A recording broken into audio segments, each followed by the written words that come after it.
तो आइए देश की कुल 543 लोकसभा सीटों को राज्यवार और जिलेवार जानते हैं कि इस बार चल रहे लोकसभा चुनाव में किस पार्टी के खाते में कितनी सीटें जाती हुई नजर आ रही हैं।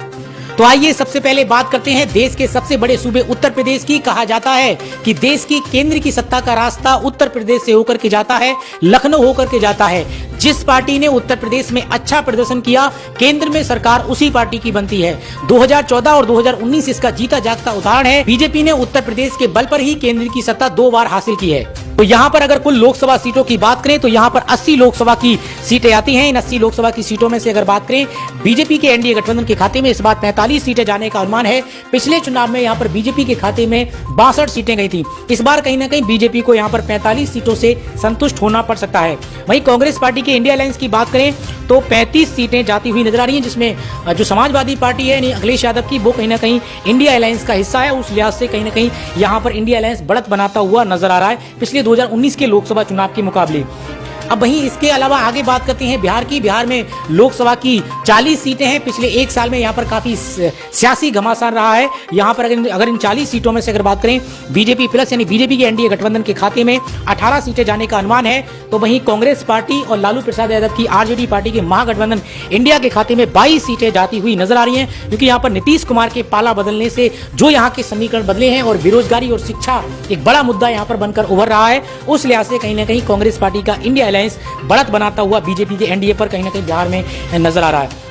अब वहीं आगे बात करते हैं पश्चिम बंगाल के ओपिनियन पोल सर्वे की। तो कुल मिला के यहाँ पर 42 लोकसभा की सीटें हैं। इन 42 सीटों में से अगर देखें बीजेपी के एनडीए गठबंधन के खाते में 8 सीटें जाने का अनुमान है। तो वहीं कांग्रेस पार्टी के खाते में 13 सीटें जाती हुई नजर आ रही हैं। वहीं अन्य पार्टियों की बात करें जिसमें तृणमूल कांग्रेस पार्टी है जो ममता बनर्जी की, वो कहीं ना कहीं अकेले चुनावी मैदान में है। पहले वो इंडिया गठबंधन का हिस्सा थी, लेकिन सीट शेयरिंग को लेकर के बात नहीं बनी। फिलहाल अकेले चुनावी मैदान में है और 22 सीटों के साथ सबसे आगे यहाँ पर ममता बनर्जी की पार्टी नजर आ रही है। रीजनल पार्टी है, सरकार भी है, उस लिहाज से सीधा सीधा फायदा यहाँ पर होता हुआ नजर आ रहा है। इसके अलावा आगे बात करते हैं दक्षिण भारत के एक और राज्य महाराष्ट्र के ओपिनियन पोल सर्वे की। तो यहाँ पर 48 लोकसभा की सीटें हैं। इन 48 सीटों में से अगर देखें बीजेपी के एनडीए गठबंधन के खाते में यहाँ पर 18 सीटें जाने का अनुमान है। पिछले चुनाव में यहाँ पर बीजेपी ने एक तरीके से 41 सीटों पर एनडीए ने जीत हासिल की थी। इस बार के समीकरण काफी उलट यहाँ पर नजर आ रहे हैं, क्योंकि उद्धव ठाकरे की शिवसेना यहाँ पर 2 गुटों में बंट गई है और वहीं कांग्रेस पार्टी में एनसीपी भी जो वो कहीं ना कहीं आ गई और उद्धव ठाकरे की जो शिवसेना है वो कहीं ना कहीं इंडिया अलायंस का हिस्सा है। उस लिहाज से यहाँ पर 30 सीटें कांग्रेस प्लस के खाते में जाने का अनुमान है। अन्य पार्टियों के खाते में महाराष्ट्र में कोई भी सीट जाती हुई नजर नहीं आ रही है। अब वहीं अगर कुल यानी 543 लोकसभा की सीटों में से 210 सीटों का ओपिनियन पोल सर्वे सामने आ चुका है। तो यहाँ पर अगर देखें बीजेपी के एनडीए गठबंधन के खाते में 89 सीटें जाती हुई नजर आ रही हैं। तो वहीं कांग्रेस पार्टी के इंडिया अलायंस के खाते में यानी 210 सीटों में से अगर देखें तो 99 सीटें जाती हुई नजर आ रही हैं। अन्य पार्टियों के खाते में 22 सीटें जाने का अनुमान है। इसके अलावा आगे बात करते हैं दक्षिण भारत के एक और बड़े राज्य तमिलनाडु की। तो यहाँ पर अगर देखें 39 लोकसभा की सीटें हैं। यहाँ का जो ओपिनियन पोल सर्वे है उसकी अगर बात करें बीजेपी प्लस के खाते में 4 सीटें जाने का अनुमान है। तो वहीं कांग्रेस पार्टी के खाते में 35 सीटें जाती हुई नजर आ रही हैं। तमिलनाडु में अगर देखें तो जो कांग्रेस पार्टी का इंडिया अलायंस है, क्योंकि यहाँ पर एम के स्टालिन की पार्टी है और एम के स्टालिन की पार्टी का जो डीएमके है वो कहीं ना कहीं इंडिया अलायंस के साथ है। उस लिहाज से अगर देखें तो यहाँ पर बीजेपी के एनडीए को एक तरीके से कहें तो क्लीन स्वीप कहीं ना कहीं यहाँ पर जो है वो इंडिया अलायंस तमिलनाडु में इस बार करता हुआ नजर आ रहा है। इसके अलावा आगे बात करते हैं मध्य प्रदेश की। मध्य प्रदेश में लोकसभा की 29 सीटें हैं। 29 सीटों में से अगर देखें बीजेपी के एनडीए गठबंधन के खाते में 16 सीटें जाने का अनुमान है। तो वहीं कांग्रेस पार्टी के इंडिया अलायंस के खाते में 13 सीटें जाती हुई नजर आ रही हैं। अब वहीं इसके अलावा आगे बात करते हैं कर्नाटक की, यानी ये कांग्रेस शासित राज्य है। यहाँ पर अगर देखें तो 28 लोकसभा की सीटें हैं। पिछले चुनाव की अगर बात करें बीजेपी ने यहाँ पर इन 28 सीटों में से 25 सीटों पर जीत हासिल की थी। इस बार का मुकाबला काफी दिलचस्प है, क्योंकि यहाँ पर कांग्रेस पार्टी की सरकार है।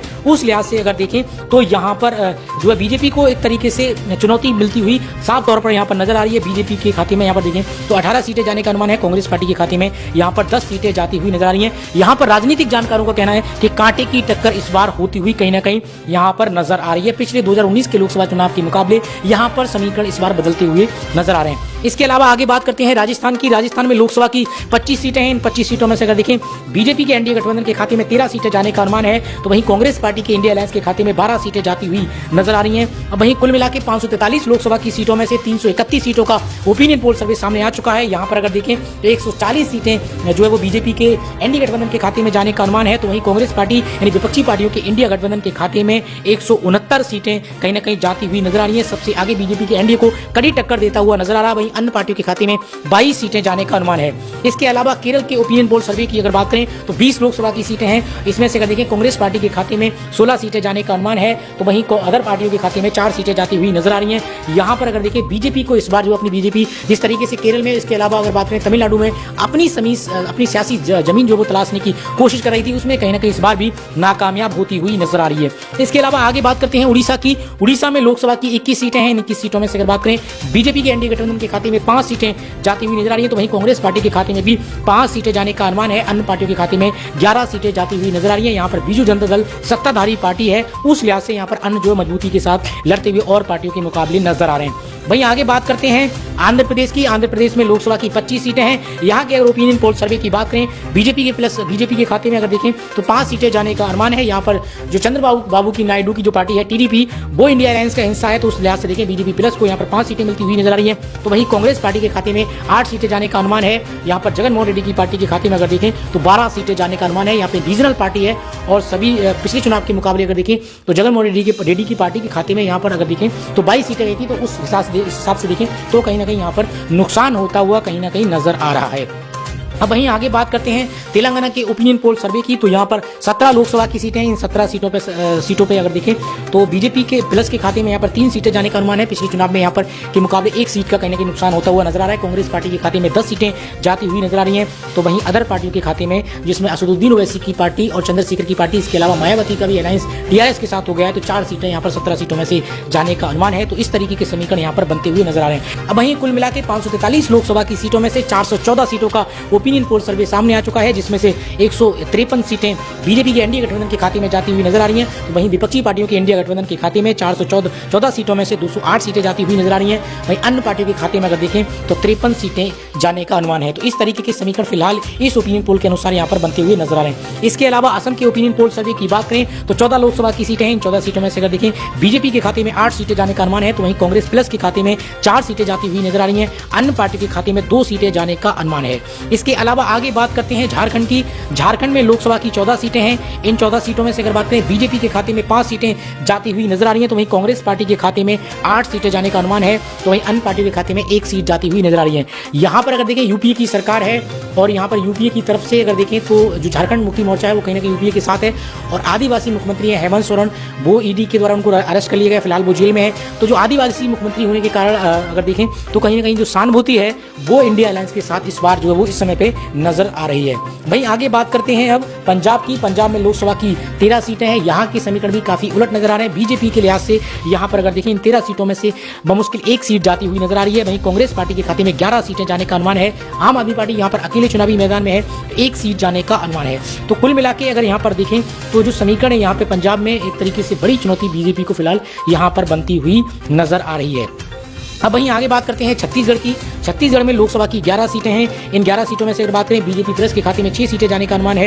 यहाँ पर बीजेपी की सरकार है, उसलिए असली फायदा होता हुआ नजर आ रहा है। वहीं कांग्रेस पार्टी का इंडिया अलायंस तगड़ी टक्कर यहाँ पर कहीं ना कहीं जो है कांटे की टक्कर इस बार छत्तीसगढ़ में होती हुई नजर आ रही है। वहीं इसके अलावा आगे बात करते हैं हरियाणा की। हरियाणा में लोकसभा की 10 सीटें हैं। इन 10 सीटों में से अगर देखें बीजेपी प्लस के खाते में 4 सीटें जाने का अनुमान है, तो वहीं कांग्रेस पार्टी के खाते में 5 सीटें जाती हुई नजर आ रही हैं। वहीं जीजेपी जो पार्टी है कहीं ना कहीं अदर यहाँ पर 1 सीट उनके खाते में भी जाती हुई नजर आ रही है। यहाँ पर अरविंद केजरीवाल की आम आदमी पार्टी के इंडिया अलायंस में शामिल होने से बीजेपी के लिए यहाँ पर एक तरीके से बड़ी चुनौती फिलहाल बनती हुई नजर आ रही है। वहीं आगे बात करते हैं गुजरात की। गुजरात में लोकसभा की 26 सीटें हैं। इन 26 सीटों में से अगर देखें तो बीजेपी के एनडीए गठबंधन के खाते में 20 सीटें जाने का अनुमान है। यहाँ पर 5 से 6 सीटों पर अगर देखें जो कि कांग्रेस पार्टी के खाते में इस बार जाती हुई नजर आ रही है। एक तरीके से आम आदमी पार्टी का इंडिया अलायंस में शामिल होने के साथ ही यहाँ पर एक बड़ी चुनौती कहीं ना कहीं 5 से 6 सीटों पर यहाँ पर बीजेपी को कड़ी टक्कर देता हुआ इंडिया अलायंस कहीं ना कहीं नजर आ रहा है। अब कुल मिला के देश की 543 लोकसभा की सीटों में से 502 सीटों का ओपिनियन पोल सर्वे सामने आ चुका है, जिसमें 197 सीटें बीजेपी के एनडीए गठबंधन के खाते में जाती हुई नजर आ रही हैं।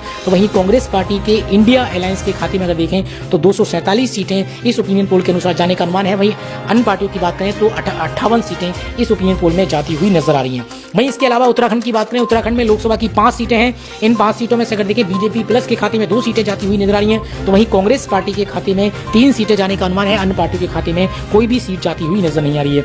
अब वहीं हिमाचल प्रदेश की बात करें, हिमाचल प्रदेश में लोकसभा की 4 सीटें हैं। पिछले चुनाव में उत्तराखंड की बात करें या हिमाचल प्रदेश की तो यहाँ पर बीजेपी ने क्लीन स्वीप किया था। इस बार मुकाबला काफी दिलचस्प, बीजेपी के लिए एक सीट यहाँ पर मिलती हुई नजर आ रही है, तो वहीं कांग्रेस पार्टी के खाते में 3 सीटें जाने का अनुमान है। कंगना रनौत के आने से यहाँ पर मुकाबला काफी दिलचस्प इस बार होता हुआ नजर आ रहा है। अब वहीं आगे बात करते हैं त्रिपुरा की। त्रिपुरा में लोकसभा की 2 सीटें हैं। इन 2 सीटों की बात करें, ये बीजेपी के खाते में जाने का अनुमान है।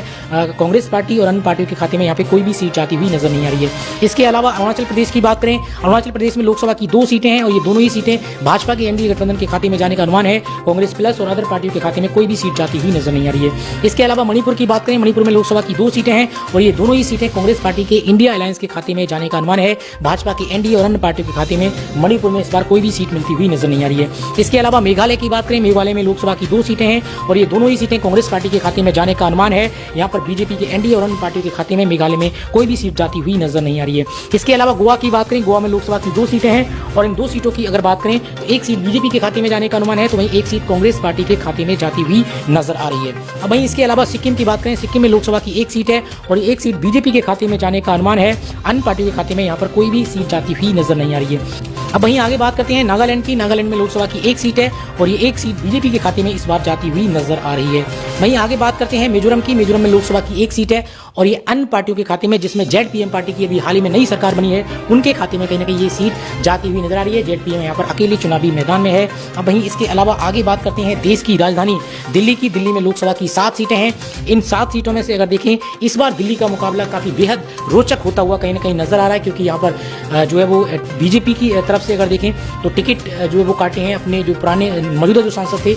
उसके अलावा यहाँ पर जो आम आदमी पार्टी का अलायंस भी इंडिया अलायंस के साथ हो गया है, उस लिहाज से भी। उसके अलावा यहाँ पर जो है वो देखें तो काफी दिलचस्प मुकाबला है। बीजेपी के लिए बड़ी चुनौती कहीं ना कहीं बनती हुई नजर आ रही है। तो यहाँ पर देखें 7 सीटों में से बीजेपी के खाते में 2 सीटें जाने का अनुमान है, तो वहीं कांग्रेस पार्टी के खाते में 5 सीटें जाती हुई नजर आ रही है। अन्य पार्टी के खाते में कोई भी सीट जाने का अनुमान नहीं है। इसके अलावा जम्मू कश्मीर की बात करें, जम्मू कश्मीर में लोकसभा की 5 सीटें हैं। इन 5 सीटों में से देखें बीजेपी के खाते में 2 सीटें जाने का अनुमान है, तो वहीं कांग्रेस पार्टी के खाते में 5 सीटें जाने का अनुमान है। तो कुल मिलाकर यहाँ पर देखें तो जम्मू कश्मीर में फिलहाल ये कयास लगाए जा रहे थे कि विधानसभा चुनाव भी यहाँ पर साथ होंगे। फिलहाल जो है चुनाव आयोग ने फिलहाल इसकी कोई नोटिफिकेशन नहीं आया और अब आगे चुनाव कब होंगे ये राज्य सरकार और चुनाव आयोग की यहाँ पे जिम्मेदारी है। तो उस लिहाज से भी ये काफ़ी अहम है, क्योंकि यहाँ पे जम्मू कश्मीर की जो जनता है वो कहीं ना कहीं विधानसभा चुनाव भी यहाँ पे चाहती है। उस लिहाज से यहाँ पर बीजेपी के लिहाज से अगर देखें तो हो सकता है कि यहाँ पर जो समीकरण इससे भी उलट और नजर आ सकते हैं। वहीं आगे बात करते हैं दादर एंड नगर हवेली की। तो यहाँ पर 2 लोकसभा की सीटें, इन 2 सीटों में से अगर देखें बीजेपी के खाते में 1 सीट जाने का अनुमान है, तो वहीं कांग्रेस पार्टी के खाते में भी 1 सीट जाती हुई नजर आ रही है। अब वहीं इसके अलावा आगे बात करते हैं पुडुचेरी की। तो यहाँ पर लोकसभा की 1 सीट है और ये 1 सीट भाजपा के एनडीए गठबंधन के खाते में जाने का अनुमान है। अन्य पार्टी के खाते में यहाँ पर 0 सीट जाती हुई नजर आ रही है। इसके अलावा चंडीगढ़ की बात करें, चंडीगढ़ में लोकसभा की 1 सीट है और ये 1 सीट भी बीजेपी के खाते में जाने का अनुमान है। अब वहीं आगे बात करते हैं लद्दाख की। लद्दाख में लोकसभा की 1 सीट है और ये 1 सीट बीजेपी के एनडीए गठबंधन के खाते में इस बार भी जाती हुई नजर आ रही है। इसके अलावा अंडमान निकोबार द्वीप समूह की बात करें तो यहाँ पे 1 लोकसभा की सीट है और ये 1 सीट कांग्रेस पार्टी के इंडिया अलायंस के खाते में जाने का अनुमान है। इसके अलावा आगे बात करते हैं लक्षद्वीप की। लक्षद्वीप में लोकसभा की 1 सीट है और ये 1 सीट कांग्रेस पार्टी के इंडिया अलायंस के खाते में जाती हुई नजर आ रही है। तो कुल मिलाकर 543 लोकसभा की सीटों में से अगर फाइनल सीटों की बात करें, यानी कुल सीटों में से, यानी 543 लोकसभा की सीटों में से अगर देखें तो बीजेपी के एनडीए गठबंधन के खाते में 215 सीटें कहीं ना कहीं इस ओपिनियन पोल सर्वे के सामने जाती हुई नजर आ रही है। बीजेपी की एनडीए सरकार को इस बार तगड़ा झटका लगता हुआ नजर आ रहा है। ये केवल ओपिनियन पोल है। वहीं अगर आगे बात करते हैं यानी कि विपक्षी पार्टियों की इंडिया गठबंधन की, तो कड़ी टक्कर यहाँ पर कहीं ना कहीं देता हुआ नजर आ रहा है। 269 सीटें इस ओपिनियन पोल सर्वे में कहीं ना कहीं जाती हुई नजर आ